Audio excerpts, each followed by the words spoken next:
हे बघा, मी इथे मातीचा चेहरा बनवला होता छोटा. त्या चेहऱ्याला आता मी व्हाईट कलरनी पेंट करणार आहे. हे बघा, इथे आपला व्हाईट कलर लावून तयार झालेला आहे. त्यानंतर मी याला डोळे वगैरे आणि ओठाचा शेप सर्व काही देणार आहे. हे बघा, इथे आपला चेहरा तयार झालेला आहे.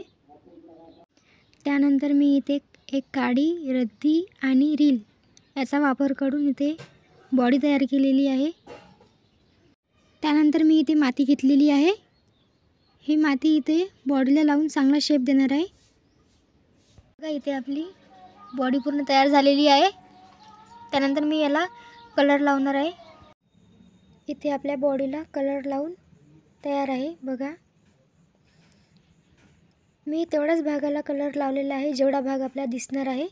बाकीच्या भागाला नाही लावणार आहे मी. त्यानंतर जे आपण चेहरा बनवून ठेवलेला होता ते इथे जॉईंट करून द्यायचं आहे. तर मी ते फेविकॉलनी जॉईंट करून देते आहे. अशा प्रकारे तुम्ही पण करून घ्यायचं आहे. बघा, त्यानंतर मी इथे ब्लाऊजही जॉईंट केलेला आहे आणि चेहराही फेविकॉलनी जॉईंट केलेला आहे. बघा,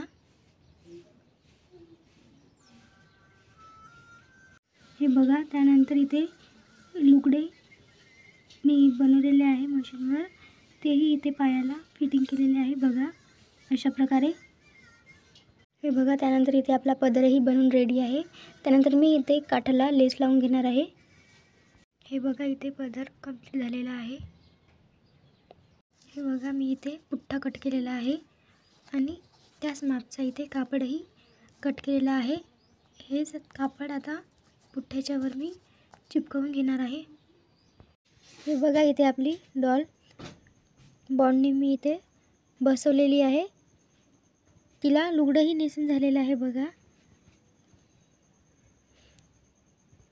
हे बघा, मी इथे चूल, तावा, ही भाकर आणि हा पोळपाट बेलणं आणि त्याच्यावर पण ही भाकर अशी बनवताना केलेली आहे. बघा, हे मी इथे याच्यावर बॉडनी चिपकवून घेणार आहे. हे बघा, इथे आपली डॉल कंप्लीट झालेली आहे. बघा, किती सुंदर तयार झालेली आहे.